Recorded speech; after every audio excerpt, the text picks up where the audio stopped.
कहीं पे स्टक हो जा रहे हैं, लाइक वो टॉपिक सिलेक्शन की बात हो, सिनॉप्सिस प्रिपरेशन की बात हो या प्रोजेक्ट रिपोर्ट प्रिपरेशन की बात हो, अगर कहीं पे भी आपको लग रहा है कि कोई क्लैरिटी नहीं मिल पा रही तो आप पूछ सकते हैं, आपको सपोर्ट मिल जाएगा। और आप चाहें तो हमारे एंड से ये सारी चीज़ें प्रिपेयर होके भी आपको मिल जाएगी, नॉमिनल फ़ी होती है। और इसमें आपको पूरा का पूरा unique topic, synopsis, project report, ये सारी चीज़ें मिल जाती है। कंटेंट बिल्कुल यूनिक होते हैं। यही वजह है कि हमारे दिए गए सारे सिनॉप्सिस अप्रूव हो जाते हैं, ठीक है। और साथ ही कुछ स्टूडेंट के मैं क्वेरी भी सॉल्व करूंगा इससे रिलेटेड। स्टूडेंट ने पूछा है, इवन आपकी भी ये डाउट्स हो सकती है, ये क्वेरी हो सकती है जब आपने सिनॉप्सिस सबमिट किया हो। स्टूडेंट की क्वेरी है कि मीडिया वाइब्स के नाम से इनका अकाउंट है, I think. Sir, I have submitted the synopsis on 28/4/25। 28 अप्रैल को इन्होंने सबमिट किया था, पिछले ईयर 2025 की बात कर रहे हैं, ये सेशन 2024-25 था। Now today I receive the approval letter. इनका अप्रूवल लेटर आज मतलब इन्होंने एक दिन पहले मुझसे पूछा है। ये वीडियो मैं रिकॉर्ड कर रहा हूँ 2026 में और फरवरी स्टार्ट हो चुकी है, तो इतने दिनों बाद इनका अप्रूवल आया है। और उसमें मेंशन है, synopsis is approved but guide is not approved. I chose CA from my guide or directly submit the CA for my guide supervisor. Now what I do to whatever I have to resubmit the synopsis with the new guide or directly submit the report with the new guide. Please solve my problem as needed the degree. देखिए, आपने mention किया है कि आपके जो guide थे वो CA थे, लाइक आपने प्रोग्राम ने मेंशन नहीं किया है, तो मैं एज्यूम कर रहा हूँ कि आपके प्रोग्राम ज़रूर MCOM रहे होंगे। तो MCOM में जो गाइड की एलिजिबिलिटी है, आपके MCOM के जो गाइड होंगे वो मास्टर्स होने चाहिए। मास्टर्स लाइक MBA हो, MCOM हो, और अगर ऐसा होता है तो ईजिली अप्रूव हो जाता है, पहली बात। और दूसरी बात, आपका जो टॉपिक है वो टॉपिक गाइड के अकॉर्डिंग अलाइन होना चाहिए। ऐसा ना हो कि आपने टॉपिक चूज़ कर लिया है फाइनेंशियल मैनेजमेंट और गाइड आपने चूज़ कर लिया है MBA ह्यूमन रिसर्च के, SR के, है ना। यहाँ बात कर रहे हैं आप सिनॉप्सिस में टॉपिक वगैरह बात कर रहे हैं फाइनेंस की और गाइड की CV लगी है HR की, तो ऐसे केस में यूनिवर्सिटी रिजेक्ट कर देती है। या अगर आपने CA की रिज्यूमे लगा ली है और जैसी बात है कि उनको रिलेवेंट एक्सपीरियंस नहीं है, हो सकता है कि टॉपिक आपने मार्केटिंग का रखा हो और फाइनेंस में ज़्यादा स्पेशलिस्ट होते हैं, तो ऐसे केस में भी यूनिवर्सिटी रिजेक्ट कर देती है।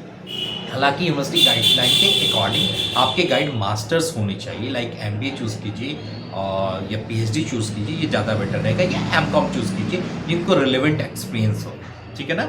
कई बार CA भी अप्रूव हुए हैं पर उनका फिर रिलेवेंट एक्सपीरियंस होना चाहिए। हाँ, रिलेवेंट एक्सपीरियंस का मतलब क्या है, अगर आपका टॉपिक फाइनेंस का है तो आपके जो गाइड है CA तो हैं भले ही, पर उन्होंने मास्टर्स भी कर रखा है और उनको आपके टॉपिक भी फाइनेंस के हैं और उनका एक्सपीरियंस भी फाइनेंस का है, तब वो यूनिवर्सिटी एक्सेप्ट कर लेती है। तो ऐसे ही कुछ रीज़न रहे होंगे, क्योंकि आपने टॉपिक भी मेंशन नहीं किया है और प्रोग्राम भी मेंशन नहीं किया है, तो मैंने एज्यूम किया है कि आपका प्रोग्राम MCOM रहा होगा और आपने गाइड CA ले लिया है, इसलिए यूनिवर्सिटी ने रिजेक्ट कर दिया होगा। मे बी टॉपिक का कुछ वेरिएशन रहा होगा। तो अब आपके सवाल ये हैं कि क्या आपको अनदर गाइड के साथ सिनॉप्सिस सबमिट करना है या अनदर गाइड के साथ प्रोजेक्ट रिपोर्ट सबमिट करना है। इस बात को बड़े ध्यान से समझिए। अगर आपके सामने आपका अप्रूवल लेटर है या रिजेक्शन लेटर है, उस लेटर को देखिए और उसमें चेक कीजिए कि सिनॉप्सिस पे टिक है और गाइड सुपरवाइजर पे टिक है। अगर दोनों पे करेक्ट के निशान है तो आपको डायरेक्टली प्रोजेक्ट रिपोर्ट सबमिट करना है। अगर सिनॉप्सिस पे टिक है और प्रोजेक्ट रिपोर्ट पे क्रॉस है या नॉट अप्रूव्ड है, तो ऐसे केस में आपको दोबारा सिनॉप्सिस ही सबमिट करना है। पर इस बार जो सिनॉप्सिस सबमिट करेंगे उसमें न्यू फ्रेश परफॉर्मा पेज लगाएंगे, उसमें फ्रेश न्यू गाइड के साइन होंगे, आपके साइन होंगे। उसके बाद जो सेकेंड पेज होगा आपका वो रिजेक्शन लेटर होगा जो यूनिवर्सिटी के एंड से रिजेक्ट होकर आया है, ताकि यूनिवर्सिटी को एग्जैक्टली पता चल जाए कि आपके सिनॉप्सिस ठीक है, अप्रूव्ड है, पर आपके गाइड अप्रूव्ड नहीं थे, एलिजिबल नहीं थे, तो आपने गाइड चेंज कर दिया है।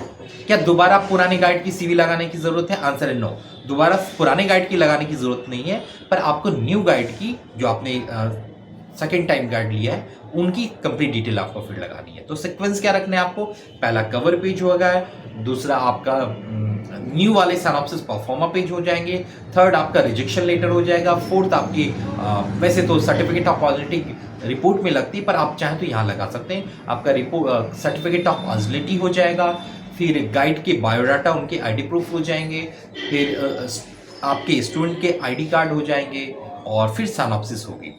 ठीक है, इन सबको प्रॉपर स्पाइरल बाइंडिंग कराइए और फिर सबमिट कर दीजिए। और जब आपको यूनिवर्सिटी के एंड से अप्रूवल मिल जाता है, यानी साइनॉप्सिस भी अप्रूव्ड होता है और सुपरवाइजर भी अप्रूव्ड होते हैं, तब ऐसे केस में फिर आपको प्रॉपर रिपोर्ट लगाना है। और रिपोर्ट बाइंडिंग का जो सीक्वेंस होगा वो ये रखना है आपको कि पहला कवर पेज होगा, दूसरा अप्रूवल लेटर होगा, थर्ड सर्टिफिकेट ऑफ ऑर्गेनिटी होगा, फोर्थ आपको गाइड की सीवी लगानी है, उनका आईडी प्रूफ लगाना है। और ये सब नए गाइड के लगाने हैं, पुराने वाले तो रिजेक्ट हो चुके तो उनका कोई भी डॉक्यूमेंट रिपोर्ट में नहीं लगेगा, ठीक है। और उसके बाद पेमेंट रिसिप्ट जरूर लगाइएगा। जो आपने प्रोजेक्ट रिपोर्ट की फी पे की है तो प्रोजेक्ट रिपोर्ट की पेमेंट रिसिप्ट लगाइए, स्टूडेंट के आई कार्ड लगाइए, फिर आप अपना एक अप्रूव्ड साइनॉप्सिस लगाइए जो आपने साइनॉप्सिस अप्रूव कराया है। तो उसको लगाने के पहले एक व्हाइट पेज लगा दीजिएगा, उस पर अप्रूव्ड साइनॉप्सिस लिख लीजिएगा और फिर साइनॉप्सिस लगा दीजिएगा। फिर अगेन एक व्हाइट पेज लगाइएगा, उस पर प्रोजेक्ट रिपोर्ट लिखिएगा और पूरा प्रोजेक्ट रिपोर्ट लगा के हार्ड बाइंडिंग फाइल बना के सबमिट कर देना है। आई होप यहाँ तक बिल्कुल क्लियर हो गया होगा। अगर आपको कहीं पे भी कोई क्वेरी है तो आप पूछ सकते हैं या वीडियो को रिवाइंड करके देख सकते हैं, ठीक है। और अगर आपके सारे पेपर क्लियर है और सिर्फ प्रोजेक्ट बचा हुआ है तो ऐसे केस में आप अपने ग्रेड कार्ड की कॉपी जरूर लगाइए, ठीक है। इससे कुछ इम्पैक्ट पड़ता है। क्या आप साइनॉप्सिस पीडीएफ फॉर्म में सबमिट कर सकते हैं? आंसर है यस, तब जब आप यूनिवर्सिटी का पोर्टल ओपन होगा प्रोजेक्ट सबमिशन का। अगर नहीं पोर्टल ओपन है तो आप हार्ड कॉपी में यूनिवर्सिटी को सबमिट कर सकते हैं। साथ में ही कुछ स्टूडेंट के क्वेरी थे कि क्या मैं प्रिंट आउट फ्रंट बैक दोनों ले सकता हूँ? आंसर है नो। आपको प्रिंट आउट जो लेने हैं वो A4 साइड सीट पे, वो जेरोक्स वाले जो पेपर होते हैं ना उसी पे लीजिए, पर वो वन साइडेड होने चाहिए। लाइक एक साइड व्हाइट ही रहेगा और दूसरी साइड प्रिंट आउट होगा। आई होप आपकी सारी क्वेरी सॉल्व हो गए हैं। तो आपकी जो क्वेरी है, आपका अप्रूवल आ चुका है पर साइनॉप्सिस अप्रूव्ड है, गाइड सुपरवाइजर रिजेक्ट हो गए हैं, तो ऐसे केस में आपको दोबारा सबमिट करना चाहिए साइनॉप्सिस और जैसे ही अप्रूवल आए फिर आपको प्रोजेक्ट रिपोर्ट सबमिट करना चाहिए। आई होप आपकी सारी क्वेरी सॉल्व हो गए होंगी। फिर भी अगर कोई क्वेरी बच जा रही है तो आप मुझे कमेंट कर सकते हैं, मैं रिप्लाई कर दूंगा।